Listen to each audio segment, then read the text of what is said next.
Mijn naam is Ruben, Ruben Nachtergale. Ik heb de muziek gemaakt, muziek en sounddesign voor Tochtgat.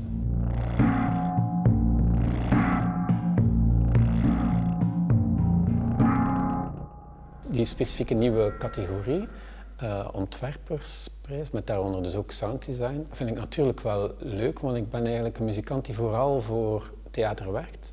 Podiumkunsten, vooral objectentheater en dans. Dus het is superleuk als er daar dan ook een soort visibiliteit voor als dat in de picture komt. Erkenning, ja, maar het lijkt zo'n ego-ding om te zeggen van ja. Maar het is wel leuk, het is zeker leuk, ja. Ja, ze zijn heel onderzoekend als makersduo. Het zijn 2 grote spelende kinderen en daar mocht ik mee meespelen.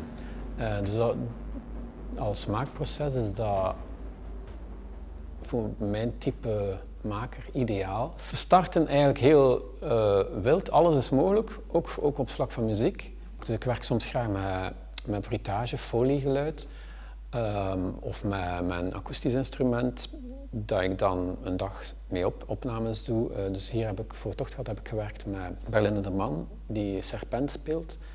Dat is een soort heel oud blaasinstrument, maar waar je heel mooie bendings op kan maken. Zo een beetje oosters, het kan oosters klinken.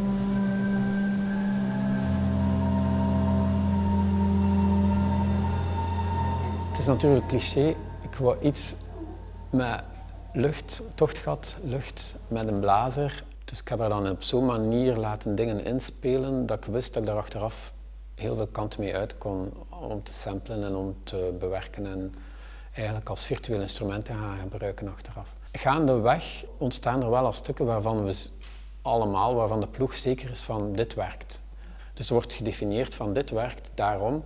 En nu moeten we zien of dat we dat kunnen recreëren.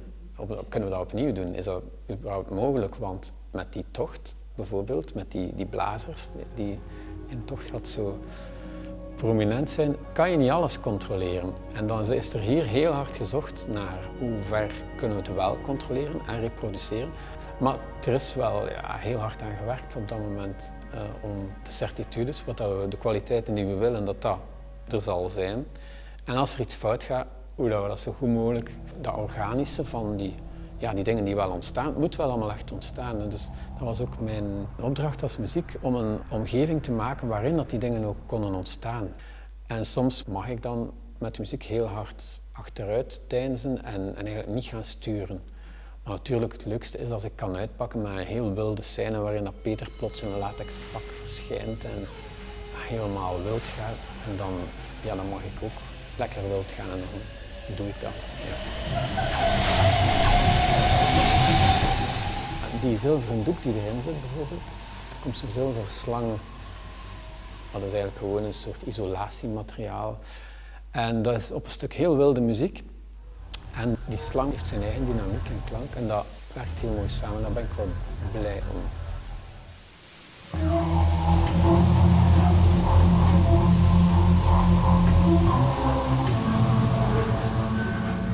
Ik heb het gevoel, als mijn geluid of mijn muziek op zijn best is, dan schep ik ruimte. Maak ik mogelijkheden voor mensen om in te vertoeven. Meestal is dat gewoon dingen ervaren die je nog nooit hebt ervaren of kwaliteiten, laagjes van de werkelijkheid die je nog niet in je gewoon leven hebt kunnen aanboren. Ik schep dan eigenlijk mogelijkheden dat een luisteraar of een publiek kan gewoon associëren. Ik hoor iets en ik associeer daar een landschap bij of een gevecht. Of iets zachts of iets hards. Maar eigenlijk is er dan een proces in gang gezet dat eigenlijk gewoon een soort bewustzijnsproces is. En als dat kan gebeuren, dan ben ik blij.